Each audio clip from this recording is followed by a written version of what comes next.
Looks like I'm standing next to a standard panel in a home, right? I am. This is just a normal panel in a house, but I have something different at my house. This is a transfer box. What does a transfer box do, you might ask? Well, we've had recent power failures in Texas in the last 2 and 3 years, more and more often. With the storms we've been having, the gross amount of people moving in, it is causing a lot of havoc on the grid, and so we're trying to prepare for that. And most people, when the power goes out, they go, I'm done with this, I'm gonna go get an estimate to have a full home generator installed. They go out to get the estimate, they realize $5, $10, sometimes $20,000 to have that done.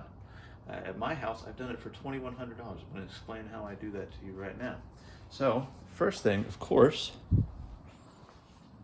is a generator. I bought my generator for $1,100. I bought it brand new. It runs on gasoline, it runs on propane.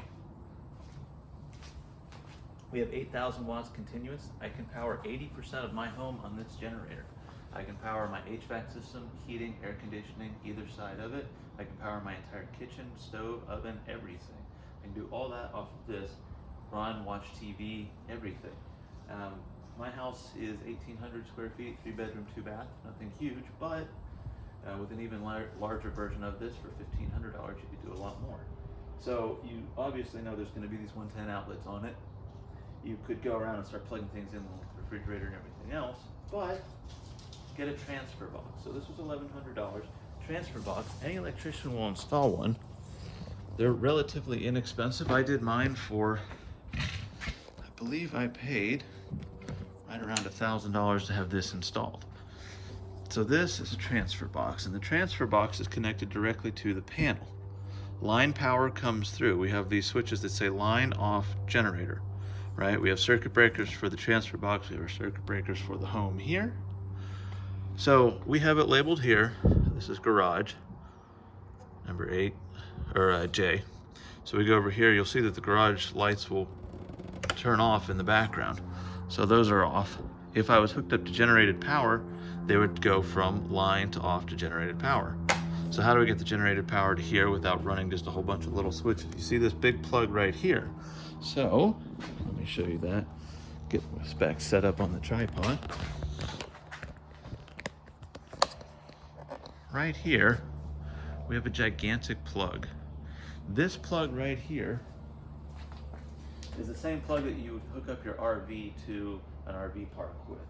It works in the same capacity to provide power to your home. So I have that transfer box that has all the power running through that transfer box that I want. My garage, so I can open the garage door in a storm, my internet, TV, the most important things, right? Heating, air conditioning, kitchen, all the things we need, our bedroom, our bathroom, it's all on there. I just take this, I leave this in the shed in the backyard. When the power goes out, I can pull it out, fire it up. I take this right here, I plug it in there, and I just come over here. It's keyed, so it can only go in one way. Plug it in, twist it, turn it on, and start flicking everything from line to generated power. This right here has a 10-gallon fuel tank on it. I can power my house for about 11 or 12 hours on a 10-gallon tank. This is a safety can filled with fuel, and this is stable fuel. So it also runs on propane if I need to. Stable fuel keeps fuel fresh for a long time. I put this in the same stuff that I put in a lawnmower. I put it in this can. This can can sit for 2 years with this in it, and the fuel won't go bad. It can sit for quite a lot longer, but 2 years is the shelf life on it. That's what they tell you. And safety can is very important. This is a certified safety can. It doesn't leak when you tip it. Nothing comes out. No vapors come out. You pull this back, funnel sits on it, and you can fill this up. I have several of these that I keep handy in the shed when I need them. I can fill up garden equipment if I need them. And then about every 6 months, and sometimes if I'm lazy, about every year, I'll come out here, make sure this thing will start up, hook it up, run the entire house for about an hour on the fuel that's inside here, just try and cycle some fuel through it. I have a welder that I'll hook up to this just to make sure fuel is running through it, check the oil, check everything on it to make sure it's right. But for $2,100, I can keep my house going in the worst of storms, and it's a big safety thing that keeps us, in my opinion, much safer. The only problem with it is significantly louder than a standard home generator. I don't really mind the noise if I have power. Problem is, Every single one of my neighbors hears it running, and they know that my house has power and theirs doesn't. So whether that's a good thing or a bad thing, I'm not entirely sure, but I'll take the noise over it.